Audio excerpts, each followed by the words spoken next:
Years ago, I happened to go to the house of a lady who had become a Catholic. She had picked up the work of Newman. She had come across one passage which said, "The Catholic Church is a field, surrounded on all sides by bits of itself."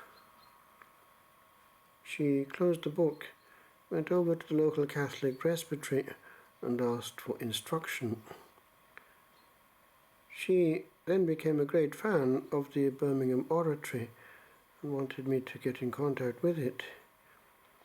Actually, I did write to Father Winterton, the provost, and a lovely letter came back. He was caring. Years later, I was in Rome and studying with a young man from that oratory and got to know the spirituality of his community well through him. A very beautiful charism. One time I was visiting a close friend in Oxford, and he was studying at Oriel College, and we went to John Henry Newman's room and prayed outside the prayer for his beatification. Little did we know at the time that it was going to happen much later in time, and close to us in time, his eventual canonization. We know that Pope Benedict would have wanted also to see him proclaimed one day Doctor of the Church. He is important in theology. His teaching on the development of Christian doctrine, for instance, is something which had also an impact on the thinking of the Council Fathers and is still read and studied in our time. In student days, when doing classics, my confessor, who was also a professor of theology, was a Welsh-speaking Carmelite, and he would take care of my soul and formation. Every Saturday we'd have a session together, and he would give me things to read. And two things I read as a result was the Apologia and the Development of Christian Doctrine, which was actually written when Newman was still an Anglican, but he saw where the thought was going.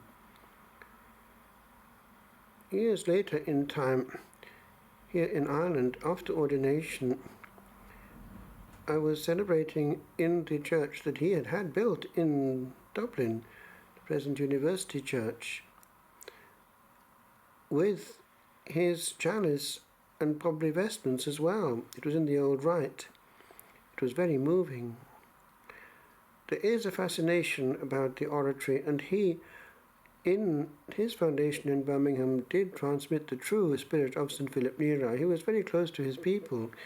After his death, out of the woodwork came testimonies that such and such had had his doctor's fees paid by Father Newman. He was close to his people and a good pastor.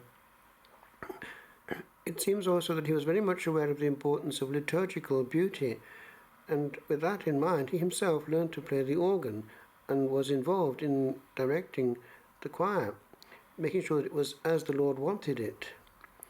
Nothing was spared in the foundation in Birmingham. Then came the foundation in London with Father Faber taking over there, and that became more Italianate again. Since then, there have been other foundations: Oxford, very important, Manchester, York, Cardiff, and I think there are one or two others on the track as well. And they are, wherever they go, proclaiming beauty and praise and fidelity to the magisterium. Hence, they're blessed by the Lord.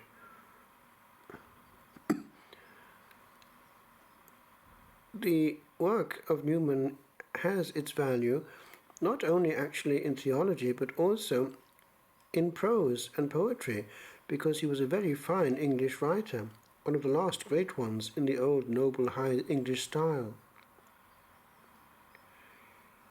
And the fact that Well, the John Fitzgerald, the Carmelite, was giving me things to read, was important in those formation years because the logic behind everything was to be seen in Newman's writing. And our faith is serene. And the struggle in Newman's mind is actually fascinating. Would you believe it? The last straw was actually out of the blue. It was when Parliament decided to set up a bishop in Jerusalem for Anglicans and all Protestants. So he saw the implications of that theologically and historically, and he realized that he was in a movement, not the Catholic Church as such. And after his coming over to Rome on this very day, the 9th of October, 1845, he never saw the Anglican Church as anything but an institution. While he was in it, we know that he did take it very seriously, and he took very seriously the grace that he had as a pastor. He visited his people. He was a good preacher with an English style in which only the word was used, no gestures, hardly even raising the voice. But the power of the word was enough, and he was much listened to. Of course, he was hoping that the tracts for our times, that movement, the Oxford movement, would lead to a Catholicization of the Anglican Church. But when it came to tract 90, we know that things had gone too far and there was a backlash, and a lot did come over at that point. But not all. Keble and Pusey remained. I was in Pusey House one time with that same Anglican friend, who was now an Anglican clergyman like his father, and I was listening to the provost and my friend talking together, and the provost said simply, "Well, Paul, the Anglican Church is a zoo, in which every animal can do his own thing, as long as he doesn't get in the way of the animal in the cage next to him." One day on the train I was talking to an Anglican clergyman friend of mine who was a friend of our own actually, Rowan Williams, whom I'd heard lecturing when he was a younger priest. He was a brilliant lecturer who lectured without notes, and he had become by then Archbishop of Canterbury. And Rowan was telling him, "Pray for me, Donald, I'm having a job to keep this thing together." Because the Anglican Church is a huge umbrella, and it takes everything on board. But we need to be asking ourselves, what would Newman say now, actually, to our own church? Because given that the Anglican Church has survived by capitulating on practically every point, we are in danger of doing the same, and no longer proclaiming the gospel at all, but trying to please everyone except Jesus, in whose name alone we must preach and teach.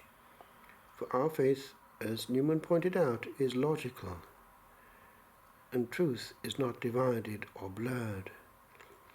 We need to think clearly, but it's for that reason that since the Council of Trent, seminarians have had, first of all, philosophy to study before getting into theology, so as to have the ancilla theologiae already mastered. In other words, knowing how to think, logic. For our faith is not made of the loudest voice or the latest opinion. It's made on surrender to something greater, divine truth and light. And we know that Newman didn't sin against the light, but when it became so clear, at one point it became a different enterprise. It was no longer an academic game. It was a question of salvation, for it had got to the point that he saw where things were going, and as he gives testimony himself in his writings, at that point it's more a question of, can I remain where I am and be saved?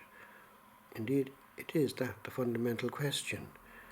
If we see the light, we must submit to it or sin gravely against the truth.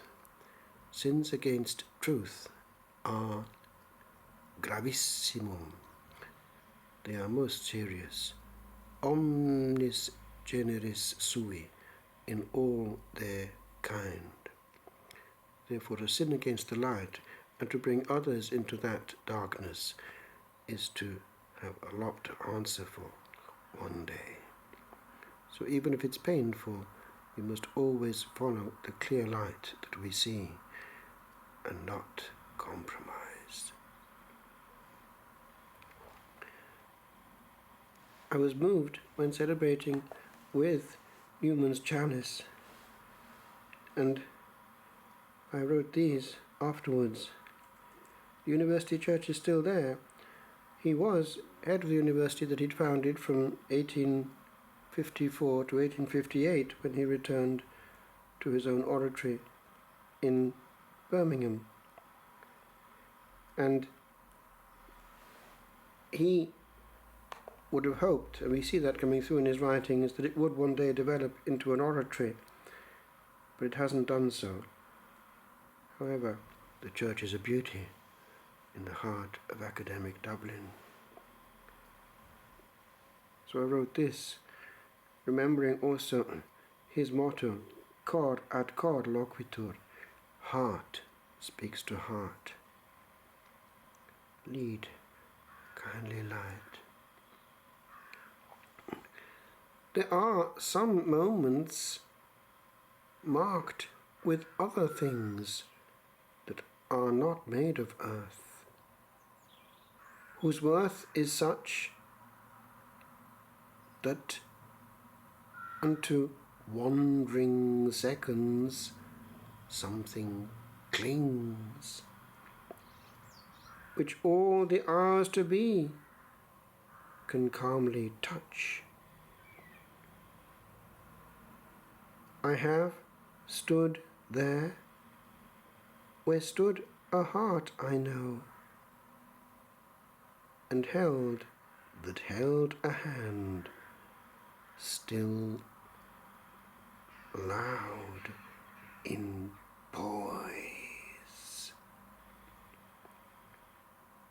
And I heard, holding high and bending low, in gestures old, of all the oldest noise.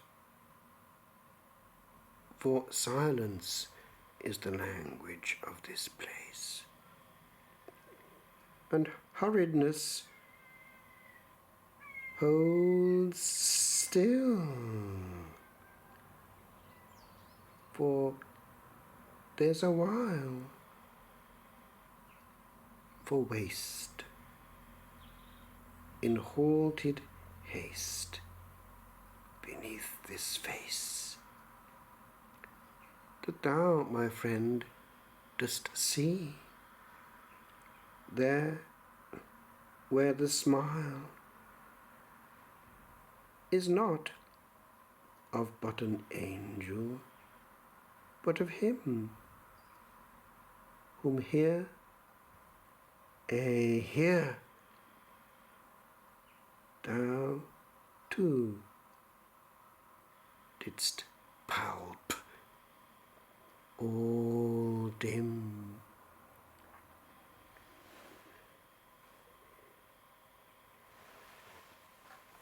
There is a beauty in the old Mass, in its interiority and verticality and mystery, and we do well to think hard on our treasure before we jettison it forever. Lead kindly light amid the encircling gloom, lead thou me on. The night is dark and I am far from home. Lead thou me on. Keep thou my feet, I do not ask to see the distant scene, one step enough for me. I was not ever thus, nor prayed that thou shouldst lead me on. to choose and see my path, but now lead thou me on. I'll on the garish day in spite of fears.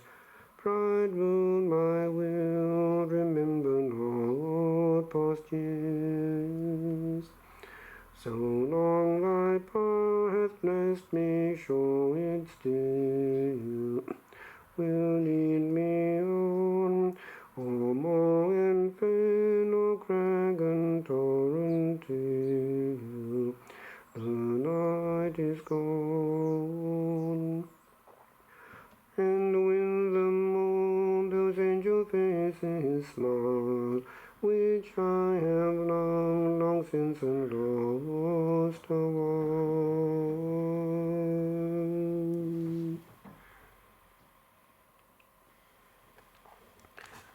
Some years ago, Divine Providence combined something very beautiful. We had a friend in the Dublin area as a community. It was the ambassador, the Italian ambassador for Ireland, and he was keen on getting the community over to Ireland to stay for a while at the embassy, and he did.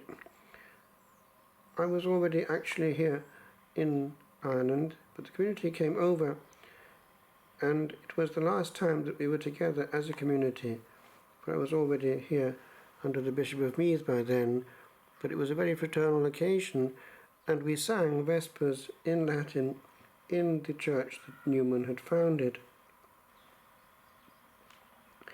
And I preached on Newman there. But these things are moments of grace. Who knows what the future holds? Time passes, and we pass with it.